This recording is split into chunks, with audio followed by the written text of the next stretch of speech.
Atensyon mga Filipino senior citizens, naku po ha, dapat nakarehistro na kayo dito bago magtapos ang taon na ito 2025 para makasama sa mga benepisyo, programa at serbisyo ng gobyerno. Pag-uusapan natin dito sa video.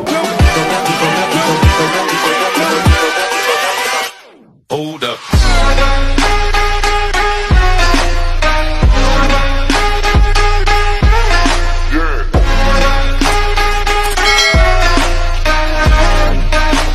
Hello mga ka-vlogs! Welcome dito sa aking YouTube channel. Magandang araw po sa lahat ng mga manonood. Saan po kayong dako sa mundo? Kumusta mga ka-vlogs? Eto mga senior citizens, dapat po nakarehistro na kayo dito bago magtapos itong taon 2025 para makasama sa mga benepisyo gaya po ng 10,000 piso na cash gift at 100,000 pesos. Ano nga bang pagpaparehistro ito at sino-sino ang dapat makarehistro? Mamaya-maya pag-uusapan natin. Pero kung bago ka pa lang dito sa aking YouTube channel o di kaya di ka pa nakasubscribe, i-click niyo muna ang subscribe button na nasa baba. Huwag kalimutan na pindutin ang notification bell, ilagay sa all para updated ka sa lahat ng mga videos na i-upload ko. So eto na nga, no? Makinig kayo mga senior citizens dahil nalalapit na po ang pagtatapos ng taon na ito 2025. Today is November 16. Naku po, ang bilis po ng mga araw at palapit na tayo sa huling buwan ng taon 2025. Kaya naman po, dapat magparehistro na kayo sa NCSC database bago magtapos ang taon na ito. Sa ngayon po mga ka-vlogs, nasa mahigit 8 milyon na po ang nakarehistro sa database ng NCSC at baka po hindi pa kayo kasama dyan kasi ang datos po na meron ang PSA at ang target po ng NCSC na dapat makarehistro sa database ay nasa 10 hanggang 12 milyon na mga senior citizens. So, marami pa rin po ang hindi pa nakarehistro dito sa database, Kaya pwede pa kayong humabol, online lamang po ito. Ang website po ng NCSC ay ang www.ncsc.gov.ph and then i-click nyo lamang po yung register now or register here and then fill upan nyo po yung mga personal informations ninyo. After makompleto, bibigyan kayo ng RRN or registration reference number.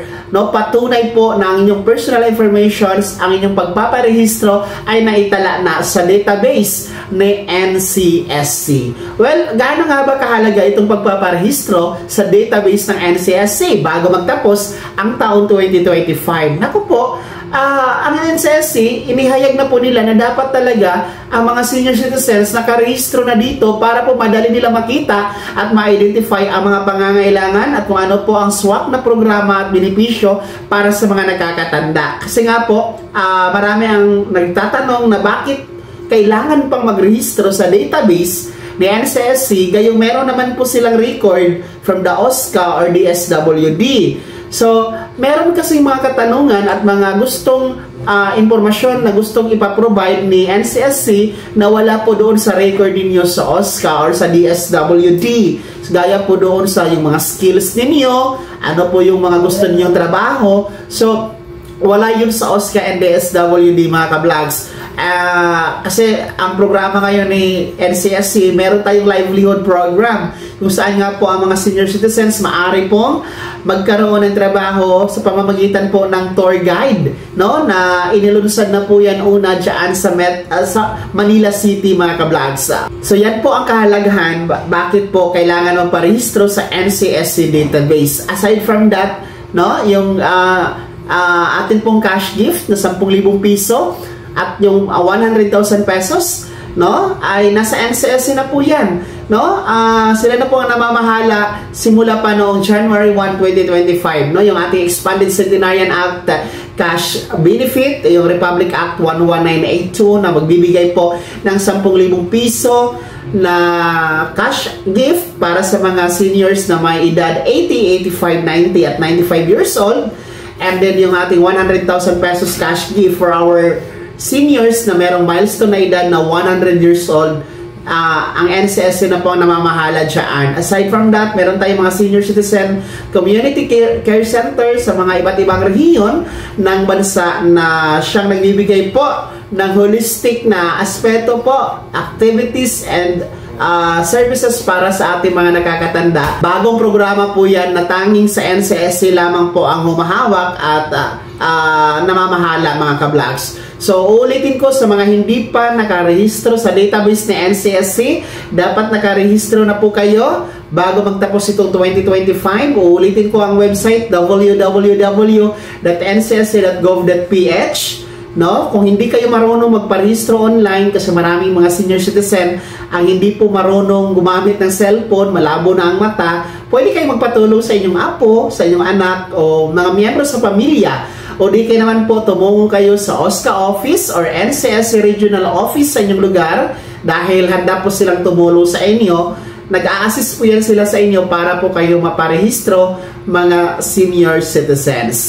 Kaya magparehistro na para mapasama sa mga benepisyo na bigay ng gobyerno. Kaya naman mga senior citizens, ano po yung comment at reaction sa balitang ito? Sino sa inyo dito ang tapos na nakarehistro? At sino sa inyo dito ang hindi pa rin nakarehistro? Ano po ba ang dahilan? Ibahagi nyo po sa comment section na nasa baba pakilakip ng buong pangalan at kung taga saan kayo.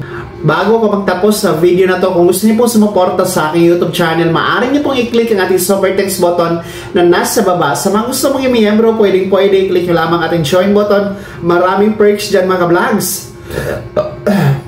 Be my member now. Sana naging gabay ang video na to kahit paano na pag-uusapan natin na mamahalagang bagay-bagay na may kinalaman sa ayuda, programa at benepisyo ng mga senior citizen. Kung hindi ka pa nakasubscribe dito sa aking YouTube channel, maaari nyo na i-click ang ating subscribe button na nasa baba. Huwag kalimutan na pindutin ang notification bell, ilagay sa all para updated ka sa lahat ng mga videos na i-upload ko. Maaari nyo din i-like ang video na to at kung meron ka pa mga katanungan, maaari nyo i-comment sa comment section na nasa baba. Paki-follow na din po ang aking official Facebook page na nasa screen nyo. Muli po, ako si Daniel Timpawa na nagsasabing dito sa aking YouTube channel, pawang katotohanan at lahat totoo lamang.